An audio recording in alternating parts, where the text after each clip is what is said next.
Hi, my name is Krystel Miranda, and I will be sharing the overview of my organizational analysis paper on the Orange County Department of Education, which is where I am employed. So, the vision of OCDE is that Orange County students will lead the nation in college and career readiness and success.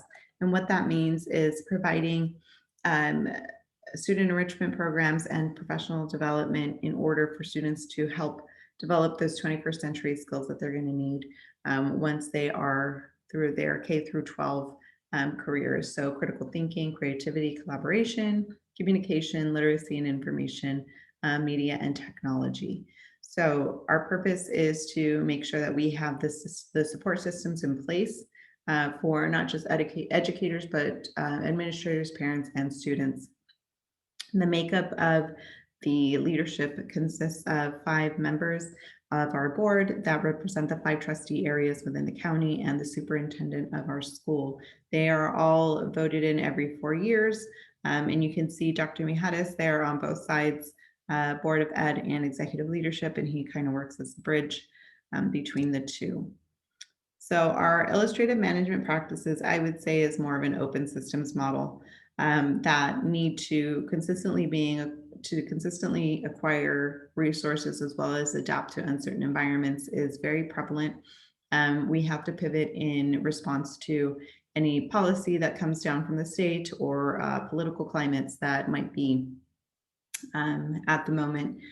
So being flexible, being ready, those are values that OCDE prides itself in. So, for example, with the pandemic, we immediately responded with supports on how to best practices for distance learning. And as it continued on, what the social emotional needs of students are and how do we respond to those needs, especially via um, platforms like Google Classrooms.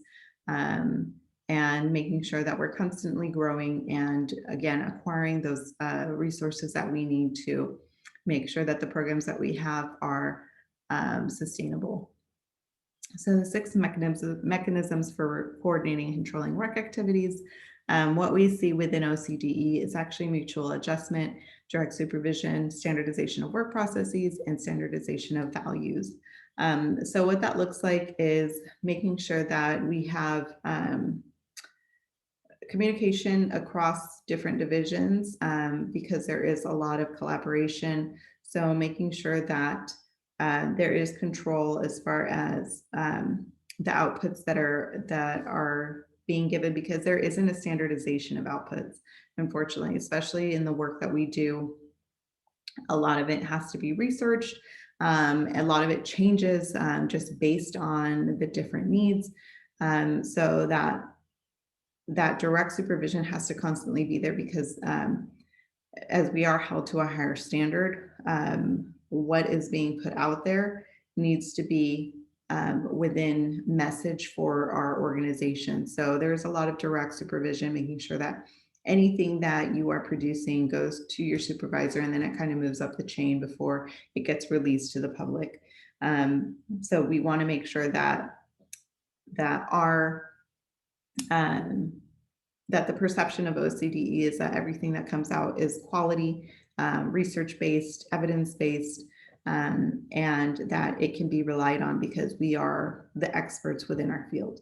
So there's a lot of control in order to just kind of make sure that everything that's being put out there is of quality.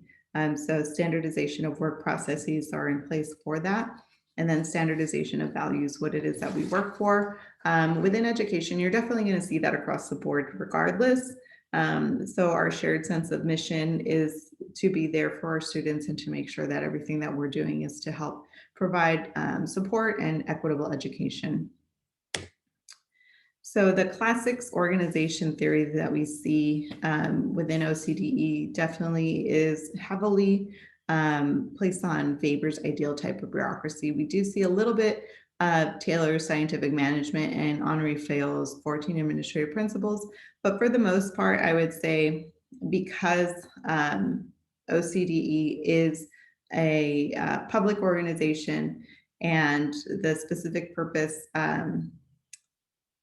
that systematic is that that positive societal outcome. So education falls within that category of where we see a lot of bureaucracy. So there's a lot of fixed official duties that are very clearly defined. So you don't move without outside of your lane. Anything that you do that is not specifically written in your job description has to go through your direct supervisor. Any ideas that you have beyond what you were hired to do, again, have to go through your direct supervisor. So there is a very clearly defined hierarchy of authority, that clear chain of command and communication. So if I wanted to do something that I thought would be great, I can't go to my director. I have to go directly to my manager, and she would actually even tell me that I need to run this by the coordinator of the program, who I am not technically under, but she is a higher manager than I am. So it does get a little foggy in that sense. So systems of rules, so making sure that there's the behavior and technical rules in place, as with, I would say, any organization, technical expertise. So when we are hiring, we make sure to hire the best person for the job. And we see that a lot, that people might not have the exact skills that we are looking for that position. And so we actually will close applications and open them again, maybe in a month. So it takes a long time to hire sometimes. But it helps with ambiguity, making sure that, again, we're seen as the leaders within our field, because a lot of educators do look to us for answers, and that includes superintendents and district leads. So the career services, job security and generous salary and benefits definitely help with that. People tend to stay at OCDE for a very long time, even within the same position. We just had someone retire who was a coordinator for about 20 years. And she never wanted to move beyond, because once you move beyond a coordinator, you're not actually providing direct service. So there is that ability to stay within the career for a very, very long time.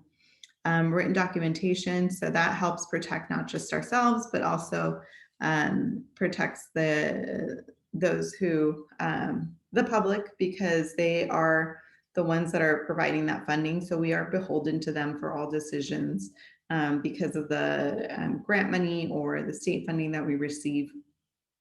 So it provides for a lot of accountability, and anything that we do needs to be written down.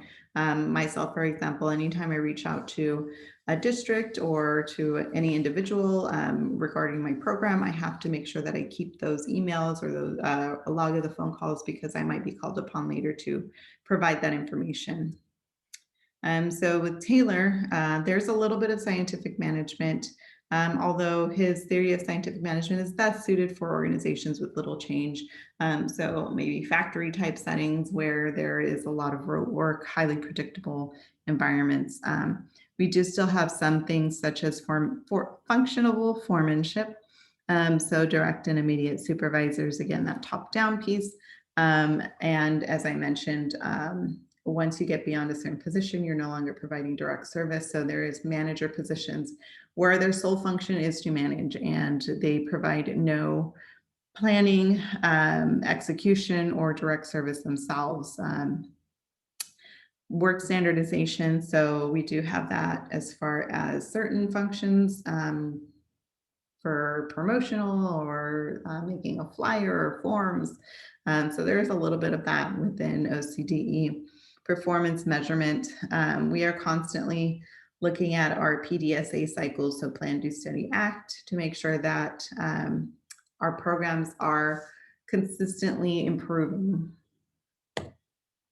And then looking at FAIL's 14 administrative principles, we do see most of these in place, I would say, with the exception of unity command. And I would say that's just in my own case, and maybe a couple across the organization, where I do have 2 direct supervisors, and it's dependent on the workload, as well as funding.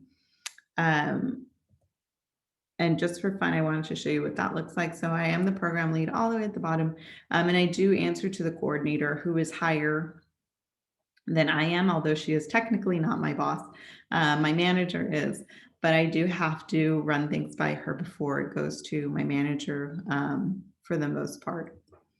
So moving on to human relations theory, we see Mary Parker Follet, Douglas McGregor, and Abraham Maslow, and some of their theories reflected within OCDE. So that resolution of conflict is very highly regarded within OCDE, and we do what is called the FAIR process.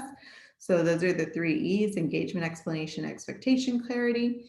And that's part of that integration and interpenetration piece that Foley writes about, as far as making sure that both sides are there for the solution. There's a lot of fact finding and making sure that we are solution oriented in our conversation. So power and authority managers are recognizing that their subordinates provide more than just work, but also have a certain level of expertise. And we see that a lot when there are conflicts within different school districts and ourselves as an organization. We're constantly called on as the subordinates to provide, again, that information that we have been documenting. And then finally, leadership depends on who your lead is, but there are definitely opportunities to grow and stretch within the org. So then moving on to McGregor and theory Y. So our employees are viewed as assets. I don't believe that there's a lot of micromanaging that goes that happens within OCDE. The expectation is that you do go above and beyond because it is your passion to be there. And I would say there's even a glamorization of overworking within the org, which I don't agree with. However, we do see a lot of Maslow because it is education. So there's a saying that you have to Maslow before you bloom, because of Bloom's taxonomy, which is a framework for reaching learning objectives. But that Maslow hierarchy of needs, those physiological needs that need to be met before you can even move on to social needs or that sense of belonging, achievement. Those are always kind of on the back of everybody's mind, because that's something that we learn as far as our educational pedagogy as educators. So that was, it was nice when I saw that, because it definitely resonates. I would say not just within myself, but the organization as a whole. So looking at the systems theory, we do have cooperative system, continuous change, open system, mechanistic management, and organic management. So looking at Barnard's cooperative systems, so those concrete institutions, making sure that everything that we have, that we need, we have. So that surplus resource, I thought was really interesting, because he does make a good point that we spend so much money on the organization in order to achieve the goals, as opposed to spending the money on the goals themselves. And then with Blau, as far as continuous change, again, because of the political climate, everything is constantly changing, and every change then turns into a different redefinition and transformation of something else. And then it is, again, an open system, so that exchange of materials and energy information, because of everything that we have to do in order to respond to these changes, make it a very open system. So any political or social or policy change that happens, we always have to make sure that we are receiving that information and then responding in accordance to it. And then finally, Tom Burns's mechanistic and organic management systems. So I would say, depending on the political climate, is the one that you'll find us in. So if there is, if it's pretty calm, then we're within the mechanistic management. But for the most part, we're almost always in organic management, as loosely defined roles. It might change from day to day what exactly it is that you're focused on. And then finally, impact of organization on excellence. So again, we do have that PDSA constantly in place. Continuous improvement is on our brains. So planning, doing, studying, acting. Although Deming defines it as plan, do, check, act. It's the same principle. But we do have those in place organizational wide. So every year we do an organizational PDSA, and then we have our own program PDSAs that we do quarterly. So that is it. Thank you so much for sharing, and I'll see you next class.